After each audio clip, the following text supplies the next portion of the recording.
Credit cards rarely enter someone's life as a warning sign. They enter quietly, almost politely. They show up as convenience, as flexibility, as a small safety net for modern life. At first, they feel empowering. You don't need to delay purchases. You don't need to feel the full weight of a bad month. You tell yourself this is temporary, manageable, under control, and for a while, it is. The problem is not the first swipe. The problem is what happens after the habit settles in. Credit changes the relationship between effort and consequence. You still work for money, but you stop feeling the moment when money leaves. The gap between spending and pain gets wider, and in that gap, behavior slowly changes. Interest doesn't rush this process, it doesn't need to. It waits patiently while balances remain small enough to ignore. A few dollars here, a few dollars there, nothing dramatic, nothing urgent. Until one day, the balance no longer feels temporary. It feels normal. This is how debt becomes background noise. Not a crisis, just a constant presence. A quiet obligation following every paycheck.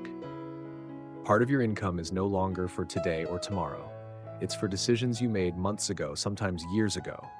Many people blame themselves at this stage. They assume a lack of discipline or intelligence. But credit card systems are not built for people who pay everything off perfectly every month. They are built for people who carry balances just long enough. That is where profit lives. Minimum payments are not designed to help you escape debt. They are designed to keep you inside it while making the pressure feel manageable. Low enough to avoid panic, high enough to stretch the timeline. Over time, this affects more than finances. It affects psychology. When part of your income is already claimed, your sense of freedom shrinks. Decisions feel heavier. Saving feels unrealistic. Risk feels dangerous, even when it could help. Credit also reshapes how people experience emergencies. What used to be an unexpected event becomes a balance increase. A car repair, a medical bill, a sudden expense. Instead of disruption, it becomes accumulation. The problem isn't solved, it's postponed with interest. This is why so many Americans feel like they are always catching up but never arriving. They aren't irresponsible. They are operating inside a system that normalizes borrowing as a lifestyle. The language around credit is carefully chosen. Rewards, points, cashback. These features create the illusion of benefit, while interest quietly outweighs them in the background. People focus on what they gain, not what they leak over time. Saving money in this environment feels almost fictional.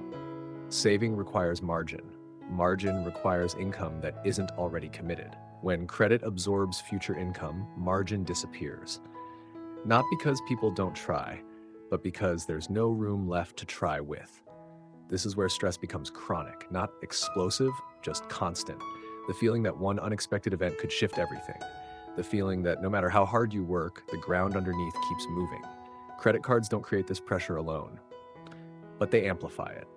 They stretch financial stress across time, making it easier to survive today while quietly taxing tomorrow.